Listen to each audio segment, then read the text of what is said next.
Mike Tyson is one of the most hyped boxers of all time. It's easy to see why. During his reign, he single-handedly destroyed whatever was in his path like he was the Terminator in Terminator 2. When Tyson smelled blood, he went for the kill.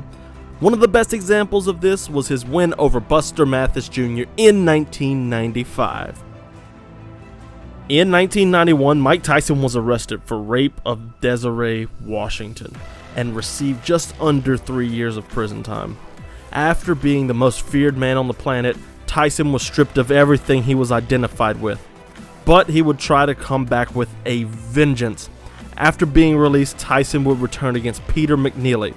As McNeely fought recklessly, he was dropped twice in the first round, and his coach would purposely step into the ring to get his fighter disqualified. Next up for Tyson was the undefeated but particularly unknown Buster Mathis Jr., son of the same Buster Mathis who fought Muhammad Ali decades earlier. Mathis was 20-0 with only 6 knockouts. This was meant to be a statement fight for Mike Tyson. Early in the fight, Buster Mathis brought the fight to Mike Tyson. He came in dipping and weaving his head, very similar to Joe Frazier, although nowhere near as effective and powerful. This had slowed Tyson down a little bit as he looked for the big shot.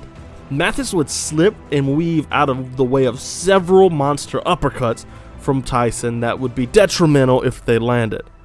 Buster Mathis was keen on getting in on Tyson and landing to the body to slow the explosive puncher down. Tyson, however, wasn't worried about Mathis coming in and getting close. Tyson was powerful in the clinch and proved it time and time again. It was only a matter of time before he would connect.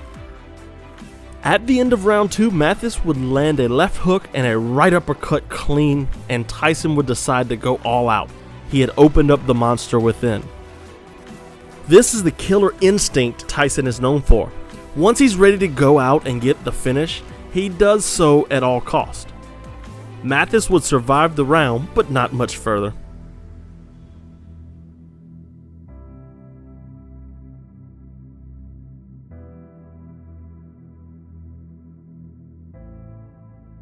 At the start of the third, Mike Tyson would come out where he left off and be quite aggressive.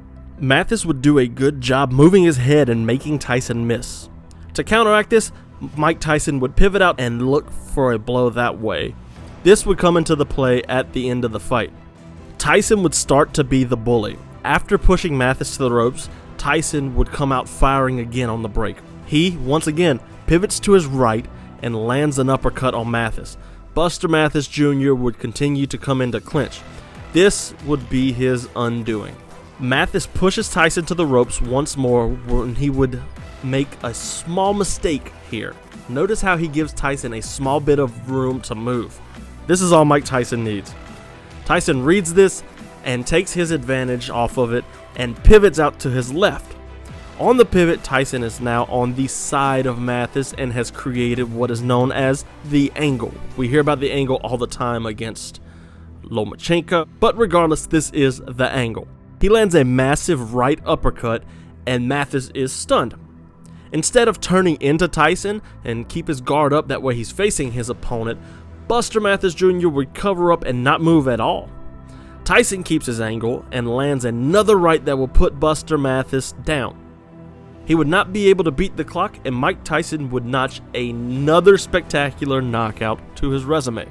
While Mike Tyson might be one of the more overrated fighters of all time, despite his spectacular knockout power, the ones that he did produce were quite fun. But Mike Tyson did revolutionize heavyweight boxing and change how you could see a heavyweight boxer from a overweight guy that throws haymakers to a ripped Grecian god. His legacy will forever live on because of the highlight reels that he did create in the late 80s and all through the 90s.